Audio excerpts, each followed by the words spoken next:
Jo crec que aquest congrés sobre el papa, la teologia i la pastoral del papa,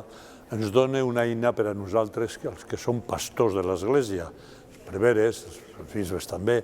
i a tots els agents de pastoral, catequistes, els que treballen a Càritas o els que treballen a la formació dintre de les parròquies i dintre de la diòcesi, ens dona un concepte molt just. Quan un viu la pregària,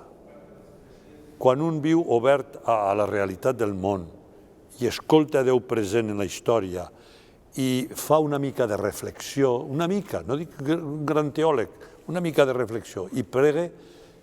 aquest és un gran teòleg i és un gran pastor. I això és el que ens ensenya el papa. Ell fa teologia des de la vida i la vida el porta a reflexionar i a trobar la paraula de Déu que l'il·lumine. Jo crec que és això, perquè si no tenim el perill de fer una gran teologia especulativa separada de la vida o un que treballa molt a la vida i no reflexiona i no prega i no fa una missió,